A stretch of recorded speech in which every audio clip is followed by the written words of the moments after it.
It was one of those glorious September days when it feels like summer will never end. The sky was a giddy cartoon blue, the breeze was warm and smelled faintly of bonfires, and the countryside all around the little village of Snorebury-on-Sea glowed gold, as if King Midas himself had sneezed everywhere. It was the perfect day to launch a submarine out of a tree. OK, let me see. Batteries are fully charged, rudders are in position, periscope is down. Leonora Bolt muttered instructions to herself as she flicked switches on the large control panel in front of her. She was sitting inside the cabin of her 6-metre homemade deep-sea explorer, the Aquabolt. It was wedged precariously in the remains of the treehouse at number 5 Primrose Lane. Air pressure? Check. Fuel levels? Check. Otter seatbelt? Oh no, hang on. Perched on a cashmere cushion beside Leonora was her pet otter, Twitchy Nibbles. His bright eyes fixed her with a look of dismay. His nostrils flared. Leonora leaned over and tickled the pale bib of fur beneath his chin with her oily fingers. Then she strapped him in. Hey, don't worry, Twitch. This'll be a piece of cake.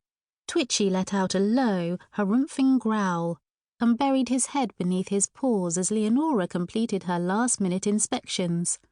As she adjusted valves and clicked dials, she could feel excitement fizzing away inside her like a jacuzzi full of sherbet. Everything was ready for the test run. She'd calculated all the angles and velocities. She'd rehearsed the route 327 times in her mind. The wind speed was low and the tide was high. This was going to be absolutely perfect. Leonora couldn't afford any more mishaps. Last night, when she'd been in the submarine up in the treehouse, experimenting with ultraviolet light, she'd made all the local squirrels glow in the dark. No squirrels were harmed during the making of this chapter. Some squirrels glow bubblegum pink under UV light. Also, wombat poo is cube-shaped. Keep listening for more incredible animal science. They'd lit up the little garden like Christmas lights.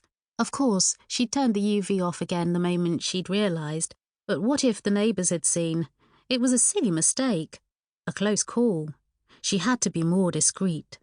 Brun, brun, brun. Leonora turned the ignition and the diesel-electric engine roared to life. Great swirls of grey smoke filled the garden. Tree branches shuddered, launching leaves high into the sky. The motor made a strange hack, hack, hack noise, like a horse donkey coughing up hay. But then it sputtered off again. Oh no, what is it this time? Leonora sighed, and scrambled out of her seat. She turned and opened a large metal compartment behind her. I'm so useless at fixing this, she mumbled, prodding the engine inside with a screwdriver. Her fizziness was starting to get flattened by anxiety. You see, Leonora wasn't supposed to be launching a subaquatic vehicle out of a tree or illuminating the local wildlife. She was supposed to be doing the exact opposite of that, lying low, keeping her head down, blending in. For Leonora Bolt was a 9-year-old girl in hiding. Now, in fact, Leonora thought she was pretty good at this hiding malarkey. Not too long ago, she'd been hiding on tiny Crabby Island just off the coast. OK, not hiding exactly, more like being forcibly hidden, imprisoned there from the age of 3 by her ghastly uncle, Lord Luther Brightspark. He was a mediocre professor who'd become ridiculously rich and famous by stealing Leonora's remarkable inventions.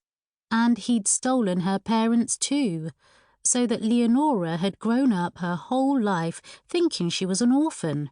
Recently, though, her life had been transformed. It had all started when Jack, a boy from Snorebury, which was on the mainland, had accidentally found himself marooned on her island. Together with Leonora's housekeeper Mildred and the hapless ferryman, Captain Spang, they'd escaped her uncle's clutches. Then Leonora had discovered that her parents were alive and being held hostage at a mysterious ocean location, hence the submarine.